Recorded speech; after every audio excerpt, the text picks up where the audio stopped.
In Los Angeles, Mike washes himself thoroughly and grabs his gun before getting in his car. Then he turns on a tracker to find Masood's vehicle and follows him around town. When Mike sees a tunnel, he drives ahead to block it. As Masood stops behind him, Mike puts on a mask and opens his trunk. Soon Masood comes over, so Mike points his gun at him. After checking his pockets, he forces him to get in his trunk and asks for his phone password. Mike tells him there's water in the trunk before closing it. Then he removes the tracker he installed months ago on Masood's car and steals his phone before returning to his own vehicle to leave. Meanwhile, cousins Ben and Ali get their guns ready before entering a jewelry shop. The owner Sammy gives them a set of diamonds that they put in a briefcase. Then Sammy takes Ben to his office and tells him that the diamonds in the suitcase are fake. The real ones are worth $3 million and Ben must hide them in his socks. At that moment, Mike parks outside the shop and sends Sammy a text from Masood's phone, saying he's ready. Before the cousins leave, Sammy asks to see their guns. He isn't happy with Ali's weapon, so he gives him a new one. The cousins then take off in their car and Mike follows them, pretending to be Masood. Eventually they stop at a parking lot, so Mike puts on his mask again and parks too close to them on purpose, breaking their mirror. He points his gun at them and shows them his phone to play a live broadcast of Ben's house as a threat. Mike makes the duo drop their guns and phones in his car, then he comes out and points his gun at Ben as he asks for the real diamonds, since he knows the ones in the suitcase are fake. At first Ben pretends he doesn't know anything, so Mike mentions his wife by name as another threat. Ben gives him the real diamonds and Mike goes to his car to release Masood. This distraction allows Ali to grab his second gun. When Mike returns to his car, he gives the phones back to Ali, who points the gun at him. His hand trembles, so he misses the shot and hits the window instead. A terrified Mike immediately drives away, moving through town as fast as possible. He almost crashes multiple times and hits the back of another car, but he keeps going until he reaches a parking lot. There, he takes a moment to calm down before taking off his contact lens. Then he covers the car and switches to another one to leave. Meanwhile, Sharon visits Steven in his amazing mansion to sell him an insurance policy. After showing off his security system, Steven pulls out a gun and takes Sharon to the window, telling her to hit a bottle. Sharon never shot a gun before, so she misses. They move to the table by the pool to discuss policy options and Sharon sees a young woman walk by. She assumes she's Steven's daughter, but he explains she's actually his fiancée. Sharon immediately tries to include her in the conversation, but the mood is awkward now. Moments later, detectives Lou and Tillman arrive at the parking lot to investigate the robbery. They question the cousins and find it suspicious that the robber had so much information, but Ben swears he isn't involved. There's a camera on the wall, but it was cut off. Afterward, Lou tells Tillman that he thinks this is the same robber he's been tracking for months because it fits all the characteristics. No violence is used, cameras cut off in advance, he knows exactly what is transported and when, and he disappears in seconds using Route 101. Tillman is skeptical and reveals that his lieutenant told him to change partners. He said no, but he needs Lou to put himself together or he'll ruin their careers. When Mike gets home, he hides the diamonds in a cup. Then he touches his head only to realize he has an injury caused by the broken window. He checks the mask and finds a bloodstain, which means there may be blood in the abandoned car too. In the evening, Mike meets with Money, a man who buys stolen goods to resell in the black market. Mike admits he's nervous about the incoming job in Santa Barbara because it'll involve lots of civilians and he doesn't want anyone to get hurt, but Money just tells him to think of a better plan. Before leaving, Mike exchanges cups with him. Then Money makes a special call. In a hotel, Mike hires a lady for the night, but he isn't in the right state of mind. He goes home and researches the employees from the insurance company, particularly noticing Sharon's profile. The next day, the insurance company discusses the stolen diamonds and Sharon is sent to talk to the police. It irritates her because they give Steven's account to someone else. At the police station, Tillman and Lou question Sammy, who is offended by the implications of fraud. Sammy explains he didn't talk to anyone about the diamonds and only sent emails, which means he was hacked. At a diner, Mike is paying a hacker to get intel from Sharon's social media, email, calendar, and phone messages. Meanwhile, Orman drives his bike at a very high speed until he reaches a parking lot where Money is waiting.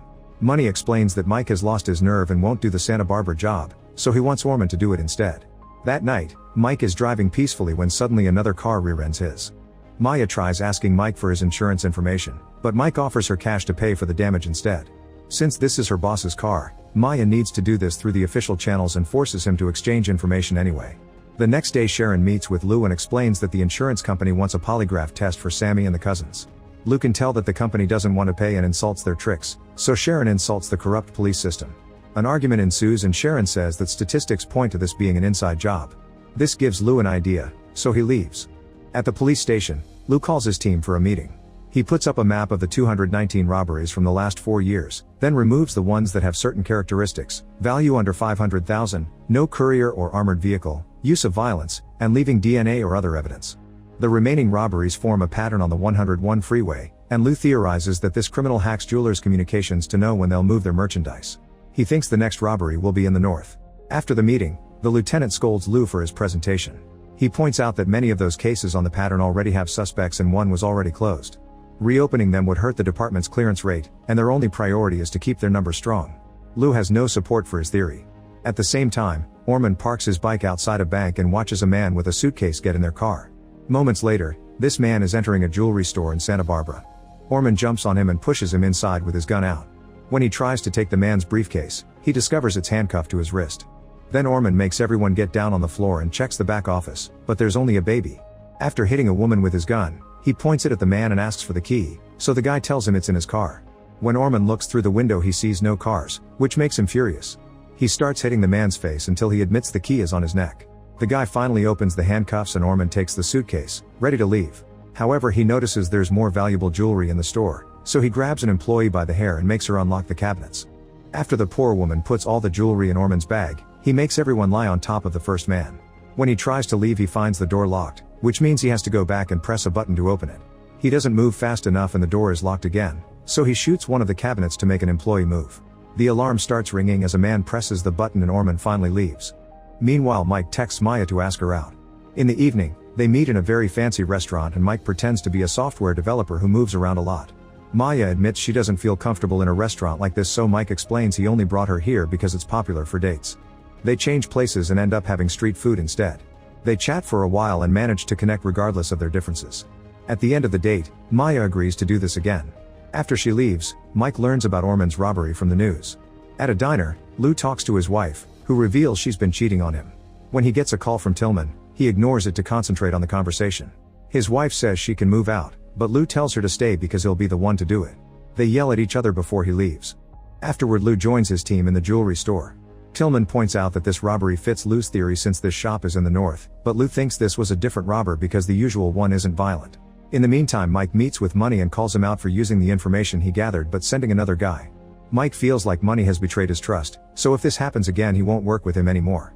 A furious Money reminds Mike that he wouldn't be anyone without him, but Mike just walks away. At the insurance company, Sharon watches Sammy take the polygraph test. He's pretty offended by the implication that he may be lying and insults Sharon and her company. Sometime later, Money tells Orman that Mike is planning something new, so he wants Orman to follow him. Instead of doing the next robbery, Orman has to let Mike do it and then rob Mike himself. In the afternoon, Orman watches Mike meet with the hacker. All the information has been encrypted on a silly website, so Mike gets a note explaining how to access it. After Mike leaves, Orman checks his phone, revealing he's put a tracker in Mike's car. At home, Mike studies Sharon's information and learns her calendar. The next day he follows her to a restaurant. When she's about to leave, he pretends he's another client and chats with her about cars. At the police station, Lou and Tillman study all the robbery footage. Lou concludes that the robber changed cars and wants to search the area. In the evening, Maya goes to Mike's place for another date. She notices he has no personal items and no photos of his family, so he says he's not in touch with them.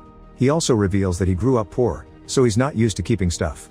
Maya then turns on the music and convinces him to dance with her. This soon escalates into kissing and getting naughty. When they're done, Maya starts getting dressed, but Mike convinces her to stay. The following night, Mike goes out to the balcony for some fresh air and sees a light in the distance that gives away Orman's location. After watching Orman leave on his bike, Mike rushes to his car and searches every inch until he finds the tracker, which he immediately removes. Then he makes a call to rent a new place. The next morning, Orman pretends to be a delivery guy and bursts into the hacker's apartment. He throws him around the room before sitting on him to point his gun at his mouth, demanding to know what he's been doing for Mike. Meanwhile, Lou is still searching every parking lot in the area. Today he finally sees the covered car and immediately checks inside to find the glass shards. Soon the forensics team is doing a full search and finds a tiny drop of blood. Later, Mike goes to an art gallery, knowing Sharon will be there.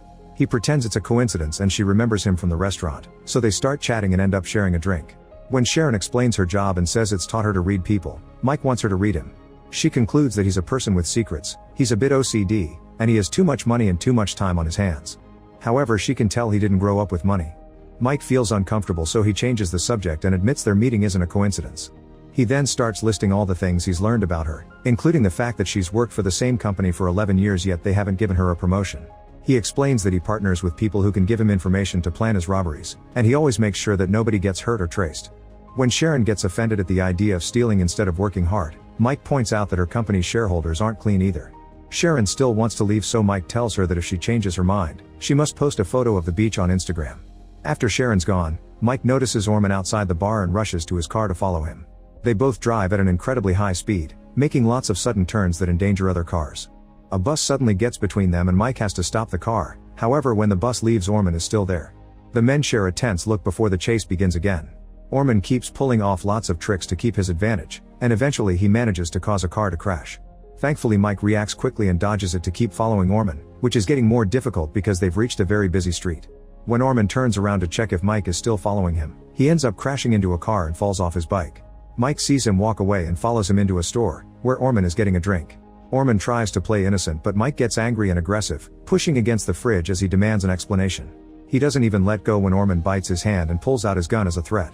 Orman admits money sent him and Mike tells him that if he sees them again, they'll be dead.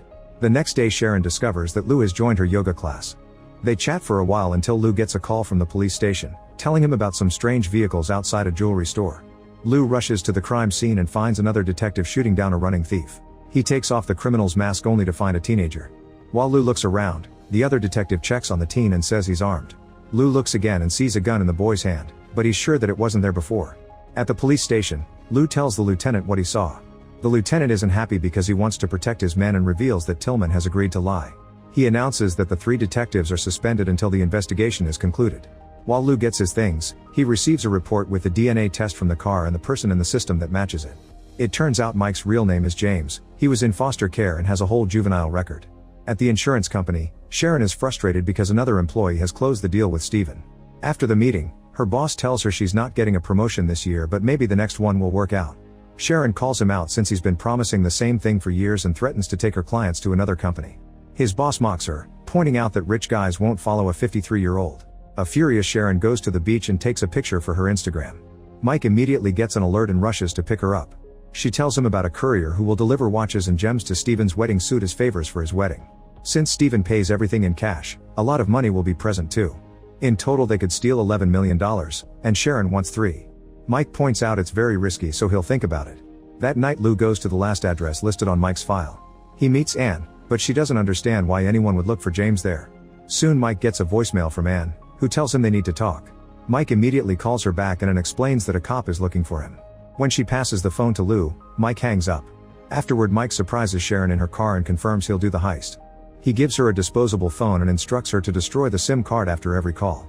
The next day Mike goes to the wedding hotel to investigate the security. Meanwhile, Sharon gets all the information about Steven's wedding from the company's system.